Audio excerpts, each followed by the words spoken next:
আজরাইল আলাইহিস সালাম আসলেন, সাইয়েদনা ইব্রাহিমকে বলেন, ইব্রাহিম, রবের কাছ থেকে আমি মালাকুল মউত আসছি আপনাকে নিয়ে যাওয়ার জন্যে। হযরত ইব্রাহিম খলিলুল্লাহ বললেন, হে মালাকুল মউত, আমার রবের দরবারে যায় বলো, কোন খলিল কি কোন খলিলের জান কবজ করেনি? যাও তুমি রবের দরবারে যায় বলো, কোন খলিল কি খলিলের জান কবজ করেনি। তখন আজরাইল আল্লাহর দরবারে যে বলেন, হে রব, আপনার খলিল বলেছেন, খলিল কি খলিলের জান কবজ করেনি? বন্ধু কি বন্ধুর জান কবজ করেনি? কোন বন্ধুকে বন্ধুর জান কবজ করে নেয়নি।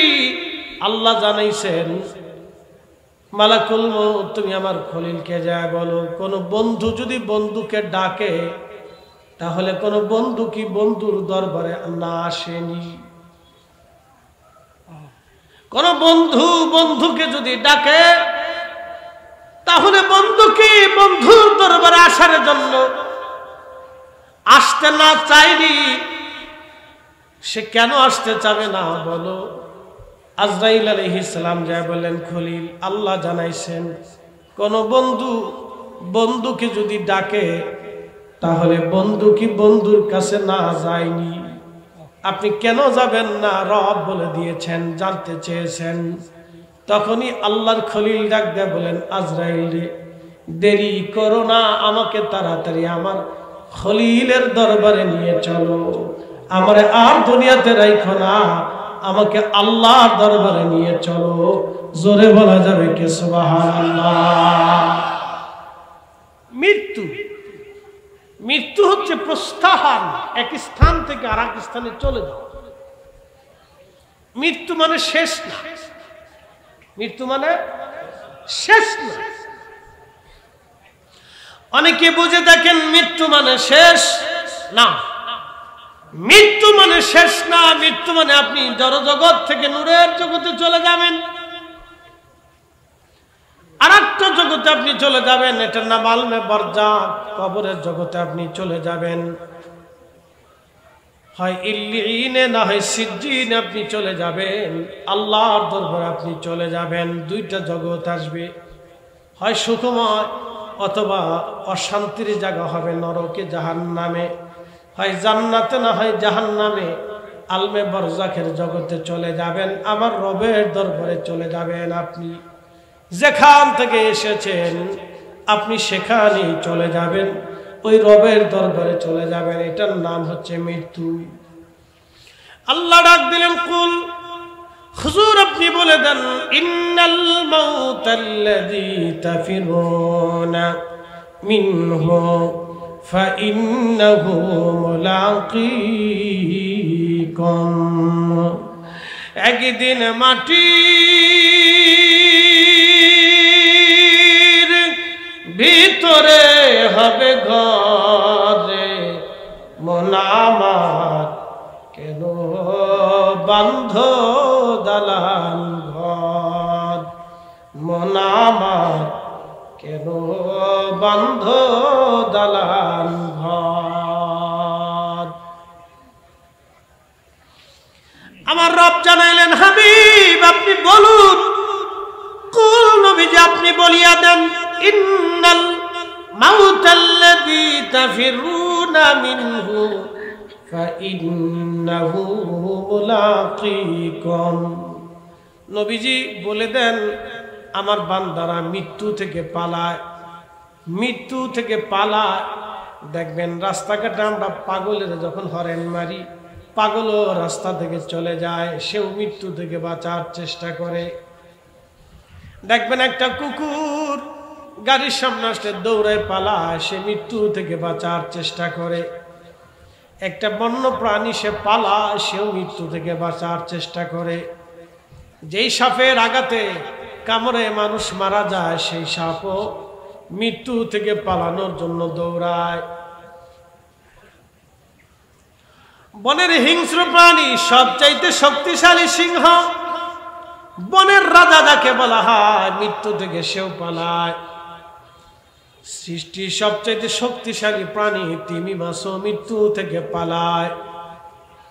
নবীজি আপনি বলেন আমার বান্দাদেরকে মৃত্যু থেকে তারা পালায়, এই মরণ থেকে বাঁচার জন্য তারা বড় বড় ডাক্তারের কাছে যায়, বড় বড় ওঝার কাছে যায়, কবিরাজের কাছে যায়, বড় বড় চিকিৎসকের কাছে যায়, বাঁচার জন্য যায়।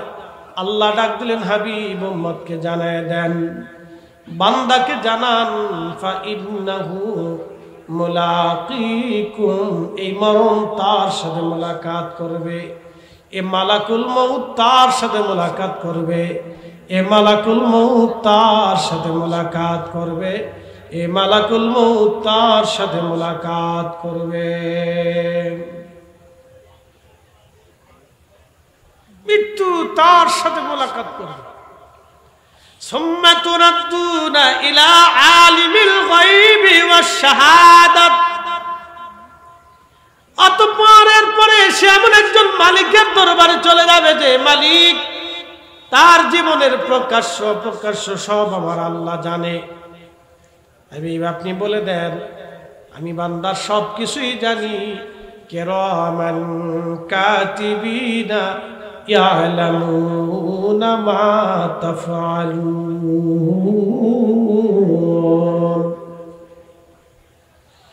কিরামান কাতিবিন, দুই পাশে বসা, লিখতে দিলেন আমার রব। তারা সব সময় লিখে আপনি কোথায় কি করেন, আপনার চোখ দিয়ে কি করেন, জবান দিয়ে কি করেন, আপনার হাত দিয়ে কি করেন, পা দিয়ে কি করেন, আপনি কতটুকু নেকি করেন। কিরামান কাতিবিন সব লিখতে থাকে। একটা সেকেন্ডের জন্য তার কলম বন্ধ হবে না। ভালো লেখে মন্দ লেখে, ভালো লেখে মন্দ লেখে। আল্লাহ জানাইলেন হাবিব উম্মতকে জানান কিরামান কাতিবিনা ইয়ালামুনা মা তাফআলুন, এরা জানে তুমি যা করো। কিরামান কাতিবিন সব জানে, তুমি যা করো কিরামান কাতিবিন সব জানে। কিরামান কাতিবিন লিখতে থাকে। পালানোর কোনো রাস্তা নাই, পালানোর কোনো সুযোগ নাই। আল্লাহ ডাক দিলেন ইয়া মাশারাল জিন্নি ওয়াল ইনসি ইন ইসতাতাতুম আন তানফুযু মিন আকতারিস সামাওয়াতি ওয়াল আরদি ফানফুযু লা তানফুযুনা ইল্লা বিসুলতান।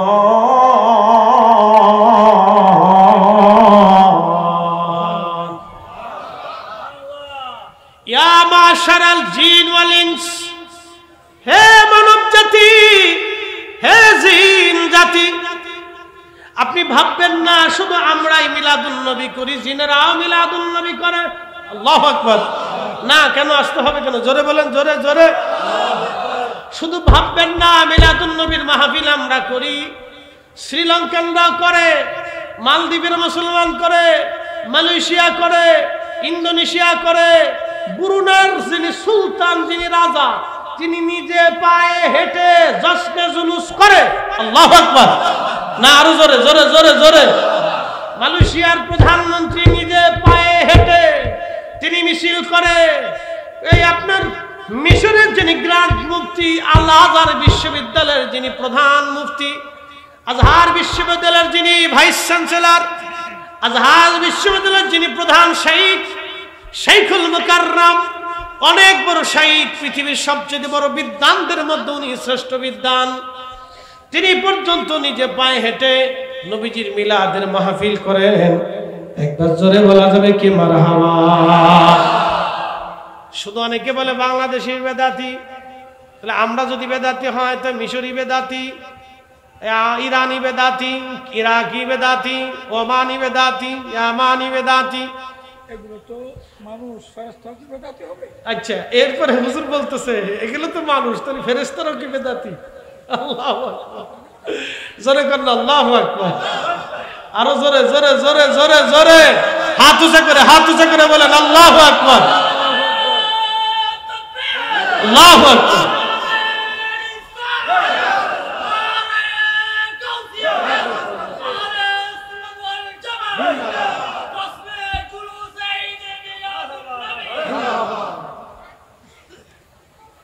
বাংলাদেশ না, পৃথিবীর যে কয়টা মুসলিম দেশ আছে, শুধু মুসলিম না, America, Canada, British, Europe, Australia, Africa, সেদিন দেখলাম সব বেদাতি হয়ে যায়। এই জন্য কি মাহফিল চলবে না বন্ধ হবে? ঈদে মিলাদুন্নবী কি বন্ধ হবে না চলবে? কারো চোখ রাঙ্গানিতে আর বেদাতের ফতোয়া আমরা ইশকে রাসূল থেকে, দরবারে মুস্তাফার গোলামি থেকে আমরা সরে আসবো না। কথা বলেন ঠিক না? এটাই আমাদের আকাঙ্ক্ষা থাকবে যেন সব সময়ের জন্য। প্রিয় উপস্থিতি হাজির, আপনার জীবনের কি আমল আছে? কেরামান কাতিবিন সব আপনার আমলগুলি লেখেন। অবশ্যই আমরা আল্লাহর কাছে চলে যাব, অবশ্যই আমরা রবের কাছে ফিরে চলে যাব, অবশ্যই আল্লাহর দরবারে চলে যাব। কালকে ছিলাম নাটোরের বড়াই গ্রামে ঈদে মিলাদুন্নবী মাহফিলে ছিলাম। কালকে নাটোরে যুবকরা মাহফিল ইন্তজাম করছে। আমি চিন্তা করলাম এখানেও মিলাদুন্নবী আছে, তো দেখলাম না। হুজুর আমরা ইন্তজাম করছি, 6 মণ চাল দিয়ে তাবর রান্না করছি। যাক মাশাআল্লাহ, ভালো। কালেকশন করে দিলাম আগামী বছরের জন্য। ওরা খুব খুশি হয়েছে যে হুজুর আগামীতে আবার আসতে। বলে আসবো ইনশাআল্লাহ। সারা বছর চট্টগ্রামে মিলাদুন্নবীর মাহফিল করে আগামী বছর পর্যন্ত উত্তর দক্ষিণে বরাদ্দ দিয়ে দেবে, যে ওইদিকে একটু সুযোগ দেই, সময় দেই। রাজশাহী থেকে লোকেরা আসলো, বলে হুজুর আমরা তো আপনারা পাই না, একটু সুযোগ দেন।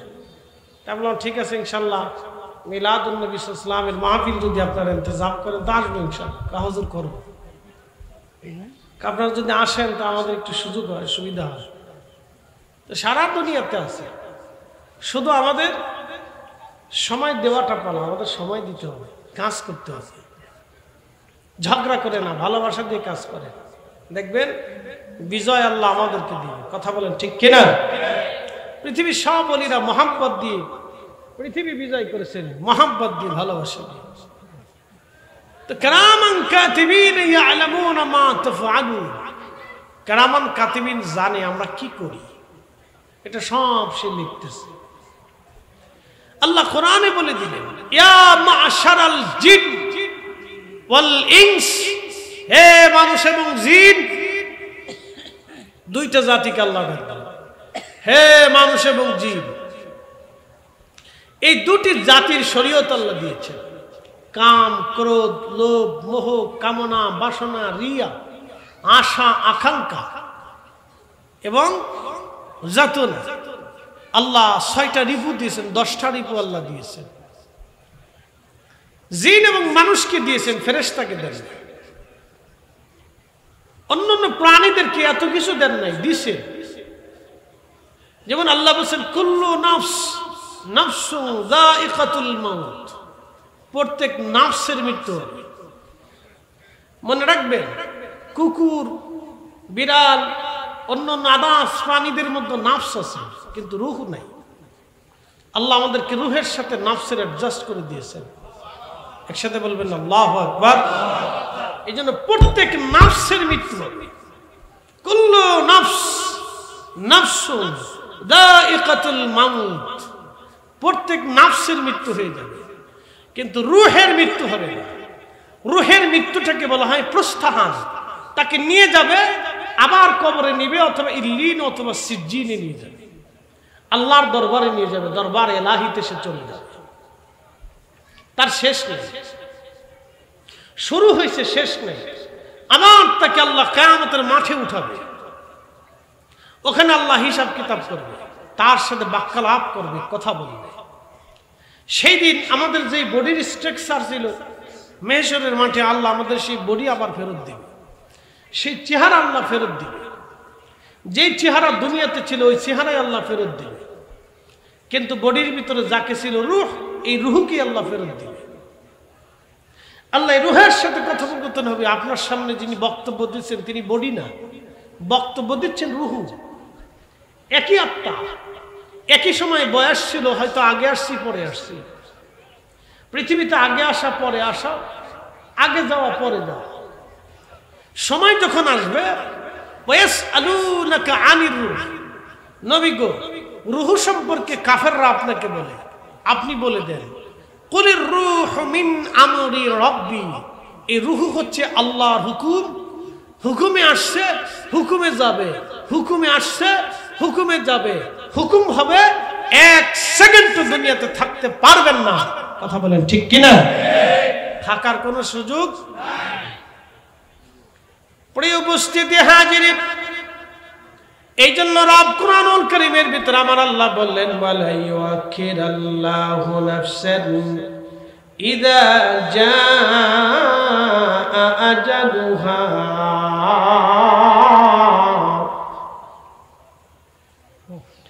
রে বান্দা সময় তোমার শেষ, এক সেকেন্ড তো তোমাকে দেওয়া হবে না আর বাড়তি। দুনিয়ার থেকে তুমি চলে আসবে, চলে আসার পরে তুমি আর ফিরে যেতে পারবে না, তুমি আর কোনোদিন যেতে পারবে না। আমাদের দেশে যারা সনাতনী আছে, হিন্দু সম্প্রদায়ের যারা আছে, তাদের বিশ্বাস আবার আসিব ফিরে ধানসিঁড়িটির তীরে নবান্নে বাংলায়, হয়তো শালিকের বেশে, না হয় শঙ্খচিলে। এটা হচ্ছে সনাতনীদের কবি জীবনানন্দ দাশের কবিতার ছন্দের মাধ্যমে সে তার ধর্মের বিশ্বাস ফুটিয়ে তুলেছেন। যেমন আমাদের পৃথিবীর অনেক বড় বড় মুসলিম কবি যারা, তারাও ছন্দের মাধ্যমে আমাদের ধর্মের কথা তেনারা ফুটিয়ে তুলেছেন। কাজী নজরুল লিখেছেন, আমি যদি আরব হতাম মদিনারি পথ, সেই পথ দিয়ে হেঁটে যাইতেন নূর নবী হযরত, নূর নবী হযরত। কবিতার ছন্দে বানায় কাজী নজরুল ধর্মের কথাগুলি তিনি ফুটিয়ে দিয়েছেন। কবি জীবনানন্দ দাশ লিখেছেন, আবার আসিব ফিরে ধানসিঁড়িটির তীরে নবান্নে বাংলায়, হয়তো শালিকের বেশে, না হয় শঙ্খচিলে। সে বুঝাইতে চায় ভগবান আমাকে আবার দুনিয়াতে পাঠাবে, হয়তো শালিকের বেশে নতুবা শঙ্খচিলে হয়ে আমি আবার তোমাদের মাঝে বাংলায় ফিরে আসব। তাদের বিশ্বাস যদি মানুষ দুনিয়াতে ভালো কাজ করে তাহলে ভগবান আবার দুনিয়াতে পাঠাবে, ভালো মানুষ বানায় পাঠাবে, অথবা সুন্দর পাখি বানায় পাঠাবে, অথবা জমিদার জ্ঞানী করে ভগবান আবার দুনিয়াতে পাঠাবে। আর যদি কেউ খারাপ কাজ করে তাহলে দুনিয়াতে ভগবান তাকে শিয়াল কুকুর করে দুনিয়াতে আবার পাঠাবে। এটা তাদের ধর্মের বিশ্বাস। তারা হলো পুনর্জন্মে বিশ্বাসী। আমরা পুনর্জন্মে বিশ্বাসী না, আমরা পুনরুত্থানে বিশ্বাসী। আল্লাহ বলেন ওয়াবিল আখিরাতি হুম ইউকিনুন।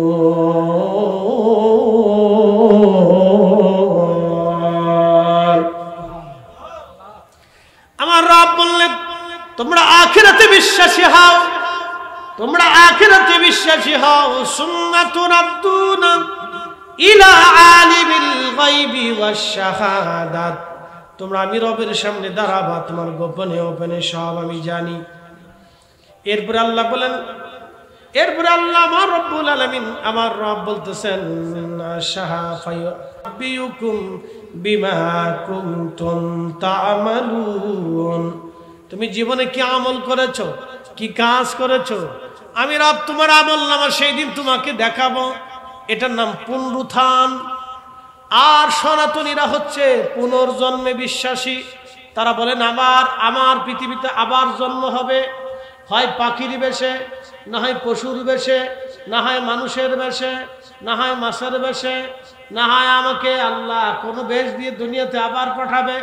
এটা হচ্ছে সনাতনীদের ধর্ম। আমাদের ধর্ম বিশ্বাসে দুনিয়াতে আর আসার কোনো সুযোগ নাই। ওয়ালা ইউআখিরাল্লাহু নাফসান ইযা জাআ আজালুহা,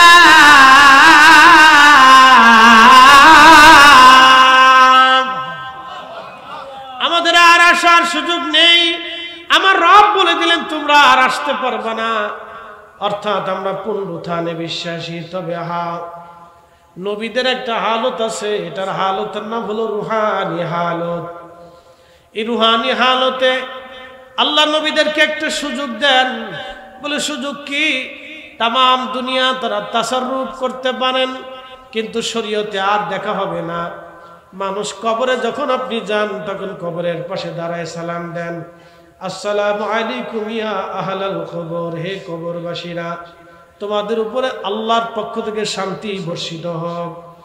আপনি যখন সালাম দেন, কবরওয়ালার আপনার সালাম শুনে আপনার সালামের জবাব তারা রুহের জগৎ থেকে দিয়ে দেয়। একসাথে বলবেন আল্লাহু আকবার। রুহের জগৎ থেকে কবরওয়ালার সালাম আপনার উত্তর দিয়ে দেয়। আপনি যখন জিয়ারতে দাঁড়ান মায়ের কবরের পাশে, মা আপনাকে দেখে কিন্তু আপনি মাকে দেখেন না। মা আপনার কথা শুনে কিন্তু আপনি মার কথা শুনেন না।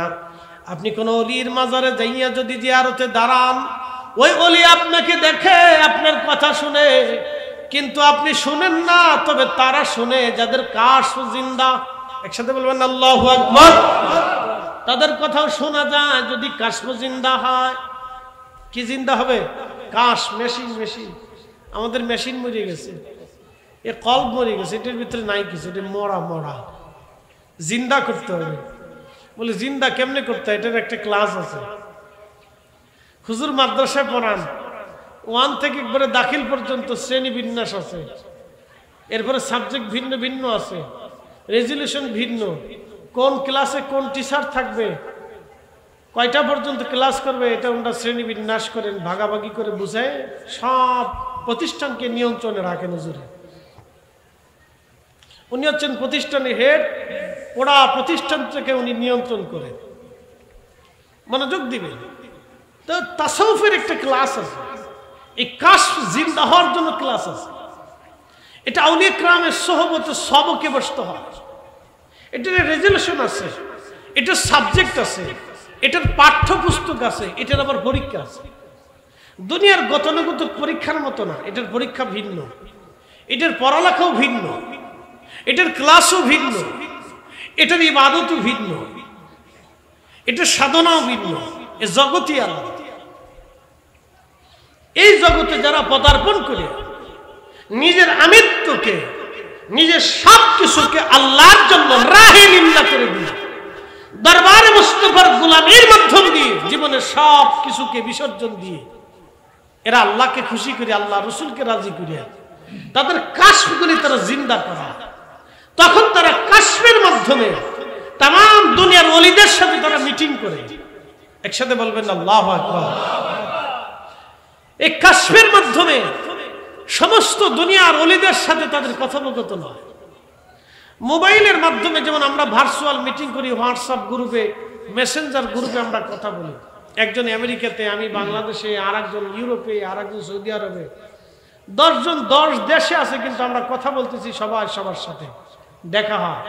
ঠিক অলিদের কাশফের ভার্চুয়াল মিটিং আছে। কাশফের মাধ্যমে অলিরা ভার্চুয়াল মিটিং করে। আমি আপনাকে এটা বুঝাইতে পারবো না ভাই, কারণ আপনি হোয়াটসঅ্যাপ দেখেন, এটা বিশ্বাস করেন। অলিদেরটা দেখেন না, এই জন্য বিশ্বাস করতে পারেন না। কি কথা বলেন, ঠিক কিনা? আমরা সুন্নি যারা, আমরা বিশ্বাস করি, আমরা মানি। অলিদের কাশফের মিটিং হয়, তাসব মানে বিধায় এই বিষয়টা আমরা বিশ্বাস করি। আল্লাহ নবীর সাথে, মেহবুবের সাথে তাদের কথা হয়। একসাথে বলবেন আল্লাহু আকবার। না হয় না, আরো জোরে বলেন আল্লাহু আকবার। তার বাস্তব প্রমাণ হযরত ইমাম বুখারী রাহিমাহুল্লাহ, তিনি বুখারী শরীফের প্রত্যেক হাদিস মোবারক লেখার আগে দরবারে মুস্তাফার জিয়ারতে যাইতেন, প্রিয় নবীর কদম মোবারকে দাঁড়াইতেন, গোসল করে যাইতেন, গোসল করে 2 রাকাত নফল নামাজ পড়ে দরবারে মুস্তাফার সামনে দাঁড়াইয়া নবীজির কদম মোবারকে দাঁড়াইয়া ইজাজত নিতেন।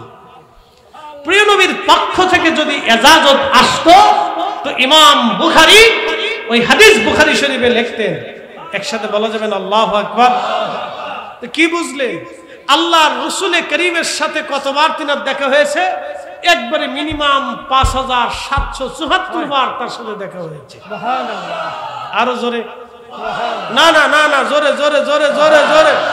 তাহলে এখন যারা বলে যে রাসূল রওজা শরীফে মৃত অবস্থায় আছে, নবীর কিছু নাই, তাদের সাথে আমাদের আকীদার এত বিরাট ফারাক যে তাদের সাথে এই হিসাবে উঠা বসাও করা যায় না, কারণ তারা দরবারে মুস্তাফার সাথে বেঈমানি করেছে, আমার রাসূলের রিসালাতের সাথে তারা বেঈমানি করেছে, নাফরমানি করেছে। কথা বলেন ঠিক না বেঠে? একবারে হিসাব সহজ বরাবর করে দিলাম, দলিলা দিল্লা সারা একবারে বাস্তব নিরীক্ষা আপনাকে বুঝাই দিলাম। তারপরে যদি না বুঝেন তাহলে বুঝবো অন্তর মরে গেছে, বুঝবো অন্তর মরে গেছে। এটা মৃত অন্তর জিন্দা করতে হলে আপনাকে দরবারে মুস্তাফার গোলামি বেশি বাড়াইতে হবে। বুঝতে কোনো অসুবিধা? বুঝে যান ইনশাআল্লাহ। কিছু কথা আমি আসলে আলেম না, আমার এই এলেম সামান্য এলিম দিয়ে যতটুকু চেষ্টা আমি বোঝানোর চেষ্টা করি, পরিশুদ্ধ বাক্য দিয়ে কিছু কথা দিয়ে বোঝানোর চেষ্টা করি যে আমরা হক না বেহক এটা আমাদের বোঝার প্রয়োজন। আমরা হকে আসি না বেহকে আসি, আমরা কি সত্যের উপরে আসি না মিথ্যার উপরে আসি, এটা আমাদের বোঝাটা জরুরি। ঠিক এটা যখন কোনো ব্যক্তি বুঝবে তখন সে আর সুন্নিয়ত থেকে যাবে না। কারণ আমার ভাই হুসাইন আজহারি সাহেব তিনি বলে গেছেন, আহলে সুন্নাত ওয়াল জামাত হচ্ছে মধ্যপন্থা। এরা কড়াকড়ি না, সরাসরি না, এরা কঠোর না। পৃথিবীর কোন ওলি কঠোর ছিলেন না, পৃথিবীর কোন ওলি কঠোর না, আমার আল্লাহ নিজেও কঠোর না। বলে আল্লাহর নাম কাহার হবে, কিন্তু তার নাম রহমান, তার নাম রহিম, তার নাম গফফার, তার নাম গফুর। আল্লাহ কঠোর না বিধায় আল্লাহ জানিয়েছেন, কুল নবী আমার, মেহবুব আমার, আপনি বলে দেন, ইয়া ইবাদিয়াল্লাযীনা আসরাফু আলা আনফুসিহিম লা তাকনাতু মির রাহমাতিল্লাহ। হাবিব আপনি আমার বান্দাদেরকে জানান, বলে দেন মেহবুব আমার, কেউ যদি নিজের নফসের সাথে অনেক গুনাহ করে ফেলে, বিরাট জুলুম করে ফেলছে, বলে দেন সে যেন আমার রহমত থেকে নিরাশ না হয়। ইন্নাল্লাহা, নিশ্চয় আমি রব, ইন্নাল্লাহা ইয়াগফিরুয যুনুবা জামিআ, নিশ্চয় অবশ্যই আমি রব তার জীবনের সব গুনাহকে মাফ করে দেব। আস্তে হয়ে গেল না? জোরে বলেন, আরো জোরে জোরে জোরে জোরে। আল্লাহ কি কঠোর না নরম? জোরে বলেন, আরো জোরে বলেন। অলিরা কি কঠোর না নরম? জোরে বলেন। এই জন্য অলিদের দরবারে হিন্দু আসে, বৌদ্ধ আসে, খ্রিস্টানও আসে, মাজুসি আসে, শিখ আসে। কেন আসে? শান্তির আশায় আসে। কি কথা বলেন না? তারা জানে আমাদের পৃথিবীর কোথাও নিরাপত্তা না হলে দরবারে অলির বারগাহে আমার নিরাপত্তা আছে, এইখানে নিরাপত্তা আছে।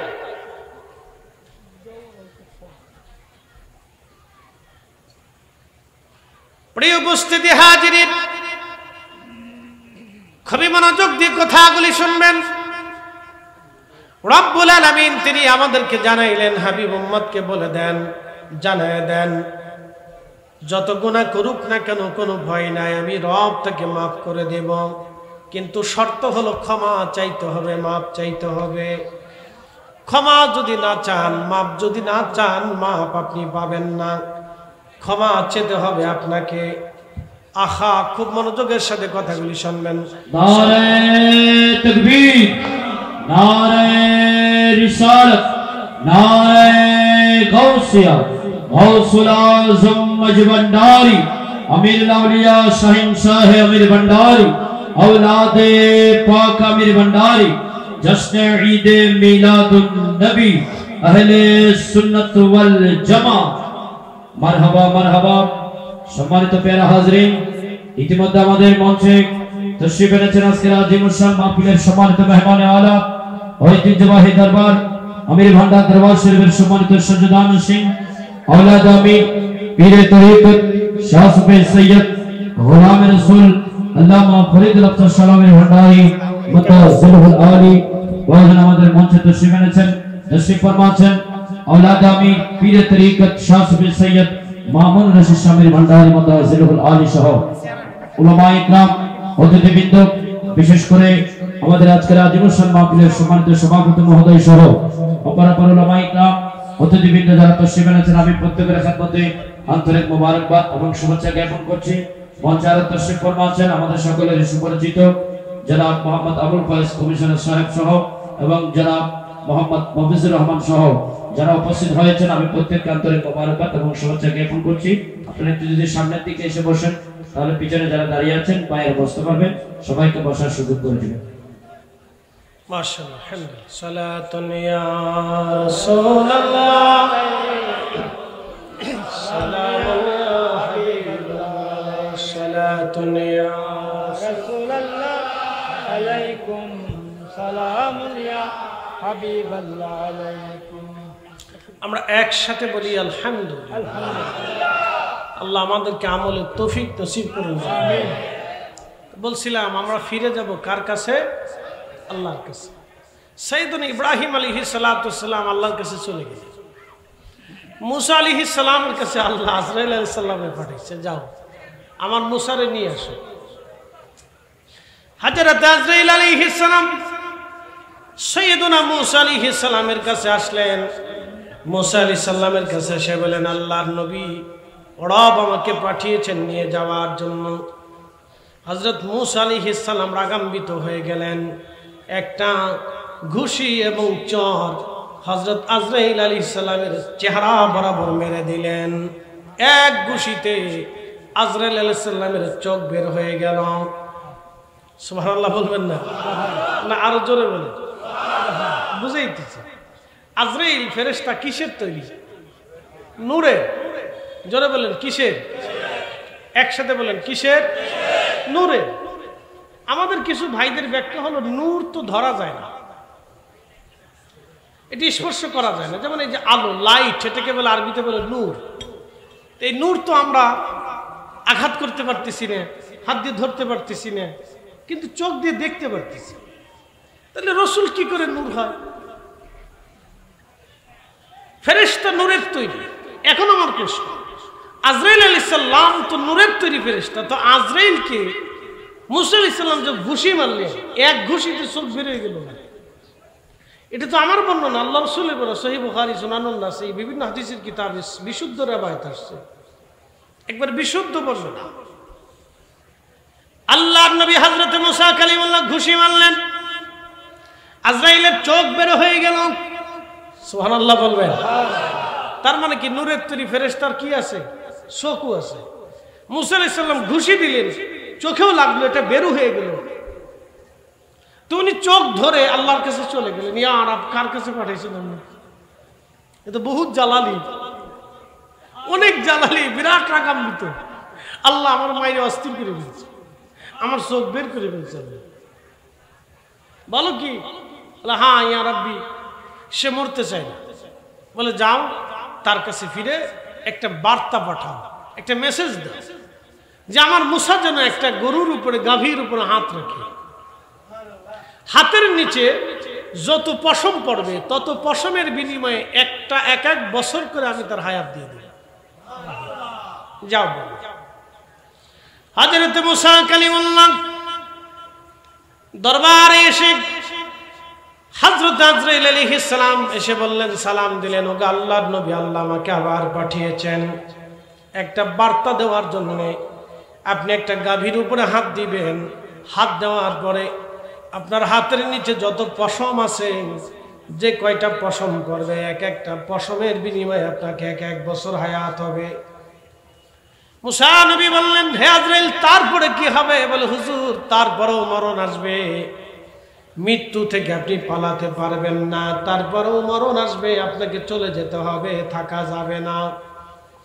মুসা আলাইহিস সালাম বলেন, আজরাইল, যেহেতু দুনিয়াতে থাকার সুযোগ নাই, তাহলে আর দেরি করো না, আমাকে নিয়ে চলো, আমি রবের দরবারে চলে যাব, আর থাকবো না। সাইয়েদনা মুসা কালিমুল্লাহ আল্লাহর দরবারে চলে গেলেন। হযরত জিবরিল আমিন আমার রাসূল কারীমের দরবারে আসলেন, মেহবুবে আলার দরবারে আসলেন। যদি কোনোদিন মদিনাতে যান, রওজা শরীফ আপনি দেখবেন, যেখানে রওজা শরীফ, এই রওজা শরীফ ছিল আল্লাহর নবীজির হুজরা মোবারক। কিবলামুখী হয়ে রওজা শরীফের বাম পাশে আপনি একটা দরওয়াজা দেখবেন, এই দরজাকে বলা হয় বাবে জিবরাইল। এই দরজা দিয়ে জিব্রাইল আলাইহিস সালাতু ওয়াস সালাম আসতেন। ওই দরজার পাশে দাঁড়াইয়া জিব্রাইল সালাম দিলেন, আসসালাতু আসসালামু আলাইকা ইয়া রাসূলুল্লাহ। নবীজি, আমি জিব্রাইল আসছি, অনুমতি দিলে ভিতরে আসবো। একসাথে বলবেন আল্লাহু আকবার। একটু চিন্তা করেন তো, একটু ভাবেন, যিনি ফেরেশতাদের সাইয়্যিদ, তিনি আসছেন দরবারে মুস্তাফার দরজার সামনে দাঁড়িয়ে তিনি ভিতরে ঢোকার ইজাজত চান। এই দরবার কত দামি দরবার না! আসতে হয়ে গেল না? জোরে বলেন এ দরবার কত দামি দরবার। অথচ লামাযহাবী আহলে হাদিস তারা বলতেছে, তুমি মদিনায় যাইয়া কি করবা? মদিনাতে আছে কি? আরে মদিনা ছাড়া উম্মতের জিন্দেগি তো কিছুই নাই। ঈমান নাই, ইয়াকিন নাই, কালেমা নাই, দ্বীন নাই, ধর্ম নাই। কথা বলেন ঠিক না ঠিক? মদিনা ছাড়া মুসলমানের আছে কি? মদিনা ছাড়া মুসলমানের আছে কি? দরবারে মুস্তাফা ছাড়া মুসলমানের আছে কি? কিচ্ছু নাই। কত সুকৌশলে সূক্ষ্মভাবে মুসলমানের ব্রেন নষ্ট করে দিয়ে তাদেরকে পরিকল্পিতভাবে দুনিয়া থেকে বেঈমান বানায় কবরে পাঠানো হচ্ছে। পরে উপস্থিতি হাজিরিন, খুব মনোযোগের সাথে কথাগুলি শুনবেন। জিব্রাইল আলাইহিস সালাম দাঁড়ানো আছেন, নবীজি ইজাজত দিলেন, ভিতরে ঢুকলেন। হযরত জিব্রাইল সালাম দিয়ে বলেন, ইয়া রাসূলুল্লাহ, আমার রব আমাকে পাঠিয়েছেন। আল্লাহ যদিও জানেন সব আল্লাহ রব্বুল আলামিন, এই মাইক একভাবে রাখে, সব আল্লাহ জানে। হুজুর, রব্বুল আলামিন সব জানে। আল্লাহ পাঠিয়েছেন আমাকে আপনার খোঁজ খবর নেওয়ার জন্য। আপনার এখন কেমন লাগে বলেন? নবীজি বললেন, জিব্রাইল, আমার পেরেশানি লাগে, বড় অসুস্থতা লাগে, ভালো লাগে না। জিব্রাইল ওই দিনের জন্য চলে গেলেন। পরের দিন জিব্রাইল আমিন আবার আসছে, সালাম দিয়ে জানাইলেন, হুজুর আপনি কেমন আছেন? যদু সব আমার রব জানে। ঠিক প্রিয় নবী আগের দিনের মতো বলেন, জিব্রাইল আমার অসুস্থতা বেড়েছে, ভালো লাগে না, বড় পেরেশানি লাগে। জিব্রাইল চলে গেলেন। এর অর্থ হলো কোনো অসুস্থ ব্যক্তির খোঁজ খবর নেওয়া এটা দরবারে এলাহির সুন্নাত। অসুস্থ আপনজনের খোঁজ খবর নেওয়া, প্রিয়জনের খোঁজ খবর নেওয়া দরবারে এলাহির সুন্নাত। যদিও আল্লাহ সব জানে, তারপরও জিব্রাইলকে পাঠাইছে, হাবিব যাই আমার বন্ধুরে জিজ্ঞেস করো আমার বন্ধু কেমন আছে।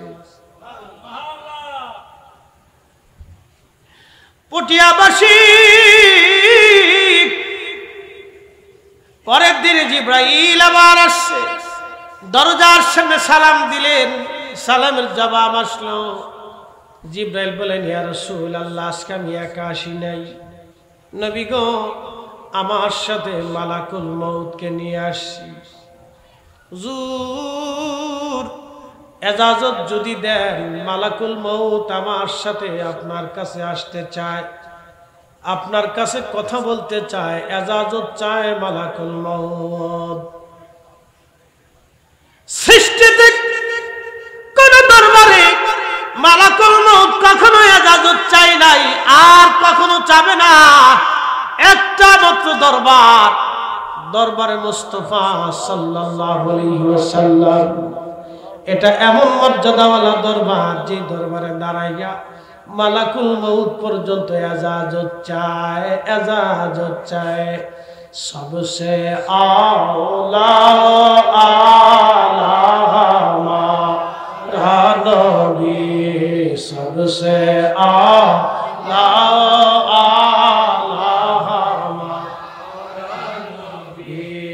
सबसे भाला आला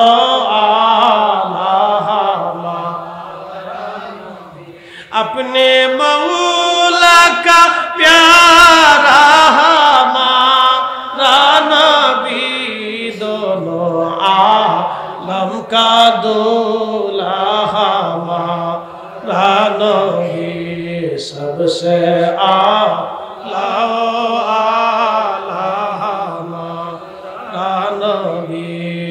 सबसे वाला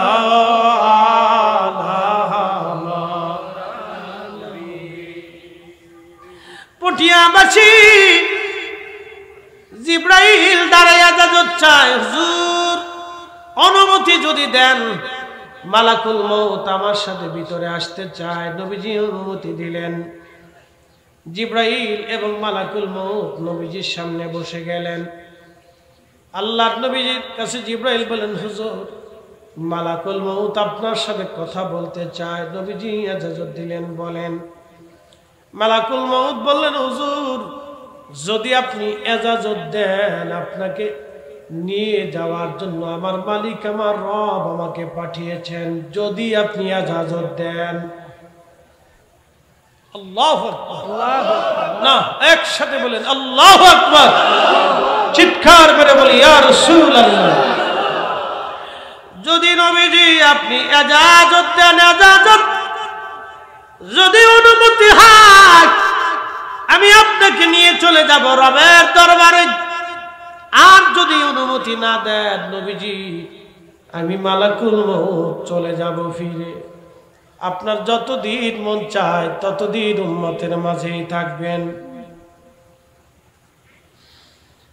প্রিয় নবী বললেন, জিবরিল আমার মালিকের পক্ষ থেকে হুকুম কি রকম? জিব্রাইল মাথা নেড়ে বলেন, হ্যাঁ ইয়া রাসূলুল্লাহ, আল্লাহ এইভাবেই মালাকুল মউতের উপরে আমার আল্লাহ হুকুম জারি করেছেন। হুজুর অনুমতি যদি দেন মালাকুল মউত এবং আমি আপনাকে নিয়ে যাব রবের দরবারে। আর যদি অনুমতি না দেন, মালাকুল মউত ফিরে চলে যাবে। যতদিন মন চায় আপনি উম্মতের মাঝে ততদিন থাকবেন। হুজুর আপনার আগে এরকম কারো কাছ থেকে অনুমতি নেওয়া হয় নাই, আপনার পরে আর কারো কাছ থেকে অনুমতি নেওয়া হবে না। নবীজি আপনার আগে কারো কাছ থেকে অনুমতি নেওয়া হয় নাই, আপনার পরে আর কারো কাছ থেকে এইভাবে অনুমতি নেওয়া হবে না। সবার বেলায় বিধান একরকম, আমার রাসূলের বেলায় বিধান অন্যরকম। সবরতে বিধান আসলো, ওয়ালা ইউআখির আল্লাহু নাফসান ইযা জাআ আজালুহা, আজালুহা সময় শেষ হয়ে যাবে, এক সেকেন্ডও দেরি হবে না, কোনো অনুমতি লাগবে না, অনুমতি হবে না, কোনো পারমিশন নাই, চলে যেতে হবে রবের দরবারে। কিন্তু আমার রাসূলের বেলা হলো ভিন্ন রকম। হুজুর অনুমতি যদি দেন আমি আপনাকে নিয়ে যাব, আর অনুমতি যদি না দেন আমি আজরাইল ফিরে চলে যাব। আপনার আগে আপনার পরে এইভাবে কারো কাছ থেকে কোনোদিন অনুমতি নেওয়া হয় নাই, আর কোনোদিন কারো কাছ থেকে অনুমতি নেওয়া হবে না।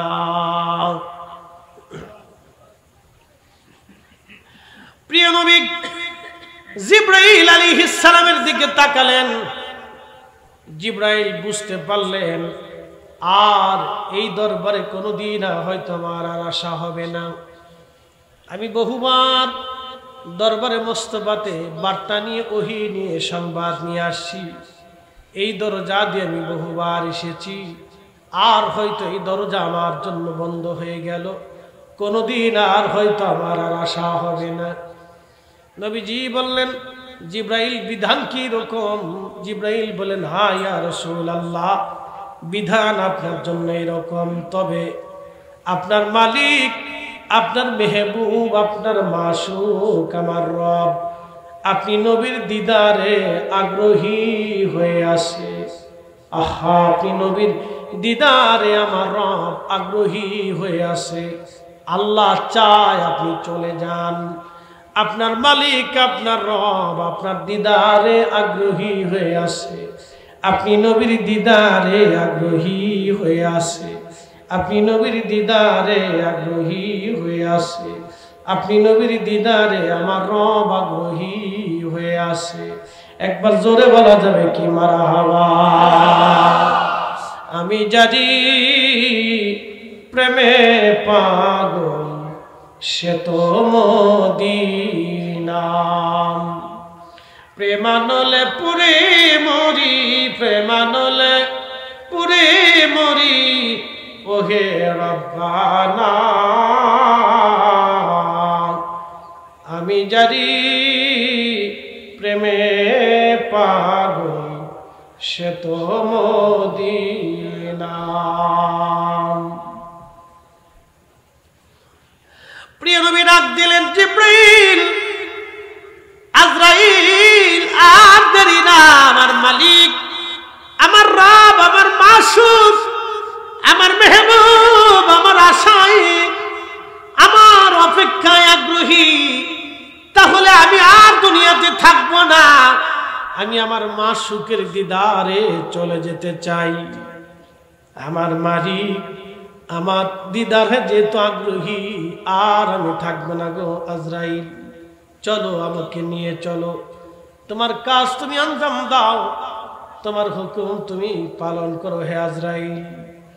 হযরতে মেহবুব আলা নবী দুনিয়ার ধরাধাম থেকে আজরাইল আলাইহিস সালাম পরম যত্ন করে অতি সম্মান আর আদরের সাথে হাজার হাজার ফেরেশতা বেষ্টিত মহাসম্মান আর ইজ্জত দিয়ে তার রসুলকে আমার আল্লাহ তার দরবার এলাহিতে নিয়ে চলে গেলেন।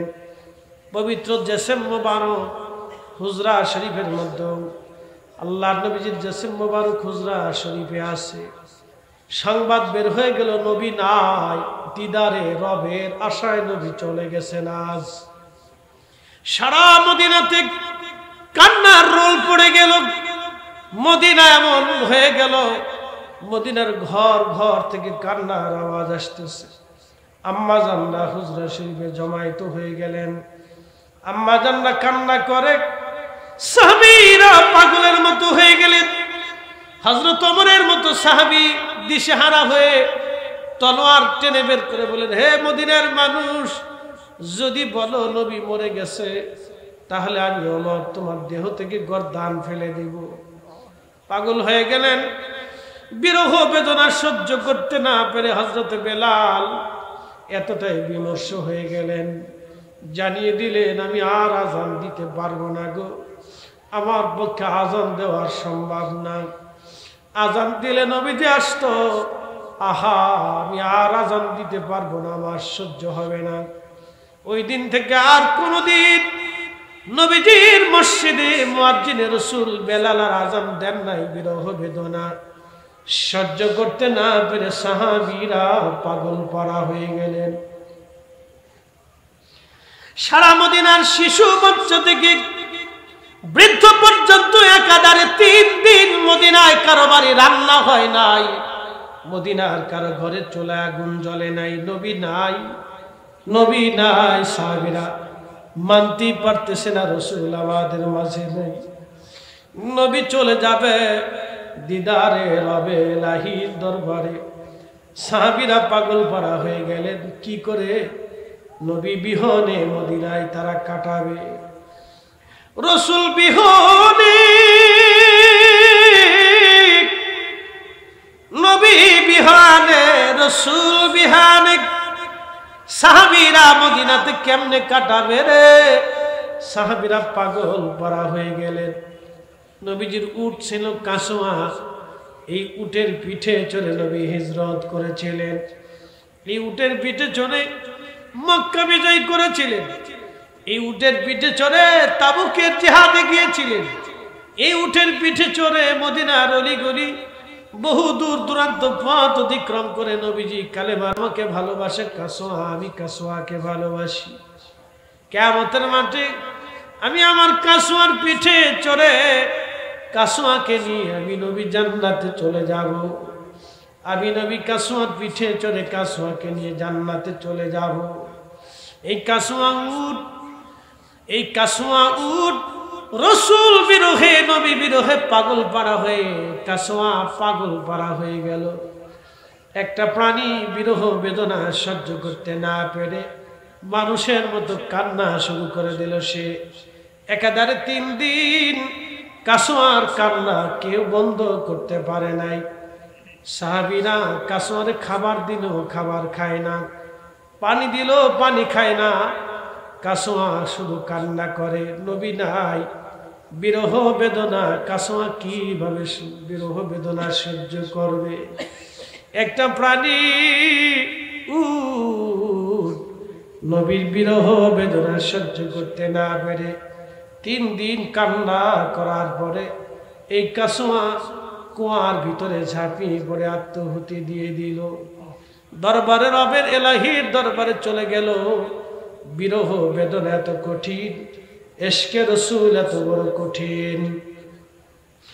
দরবারে মুস্তাফার ইশক, দরবারে মুস্তাফার ইশক, ইশকে রাসূল দলিল দিয়ে হয় না, দলিল দিয়ে হয় না, দলিল দিয়ে হয় না, দলিল দিয়ে হয় না। অনেক লেখাপড়া জানলে ইশকে রাসূল হয় না, অনেক মেধা হলে ইশকে রাসূল হয় না, অনেক কোরআন হাদিস জানলেও ইশকে রাসূল হয় না। আল্লাহ যাকে কবুল করে তার কলিজার মধ্যে ইশকে রাসূল আল্লাহ দিয়ে দেয়। এটা এমন এক নিয়ামত, পৃথিবীর সব সম্পদ যদি এক পাশে হয়, ইশকে রাসূল যদি আরেক পাশে হয়, এটার মতো ওজন আর কিছু নাই। আল্লামা ইকবাল লিখেছেন, মগজ করা রোহে ঈমান জান দিন, হস্তে হুব্বে রাহমাতুল লিল আলামিন, হস্তে হুব্বে রাহমাতুল লিল আলামিন। কোরআনের মগজ বলো, ঈমানের রূহ বলো, ধর্মের প্রাণ বলো, সবকিছুর মূল নবীজির ভালোবাসা। আমার পীর ও মুর্শিদ বলতেন, বাবারে রাসূলের মহব্বত যার অন্তরে বেশি তার ঈমান বেশি। যার অন্তরে আল্লাহর হাবিবের মহব্বত নাই তার ঈমান বলে কোনো সম্পদ নাই, সে সরাসরি বেঈমান। এই জন্য বহু মানুষ কালমা পড়নে বলা হলেও বেঈমান হয়ে কবরে চলে যাবে, শুধু ইশকে রাসূল না থাকার জন্যে।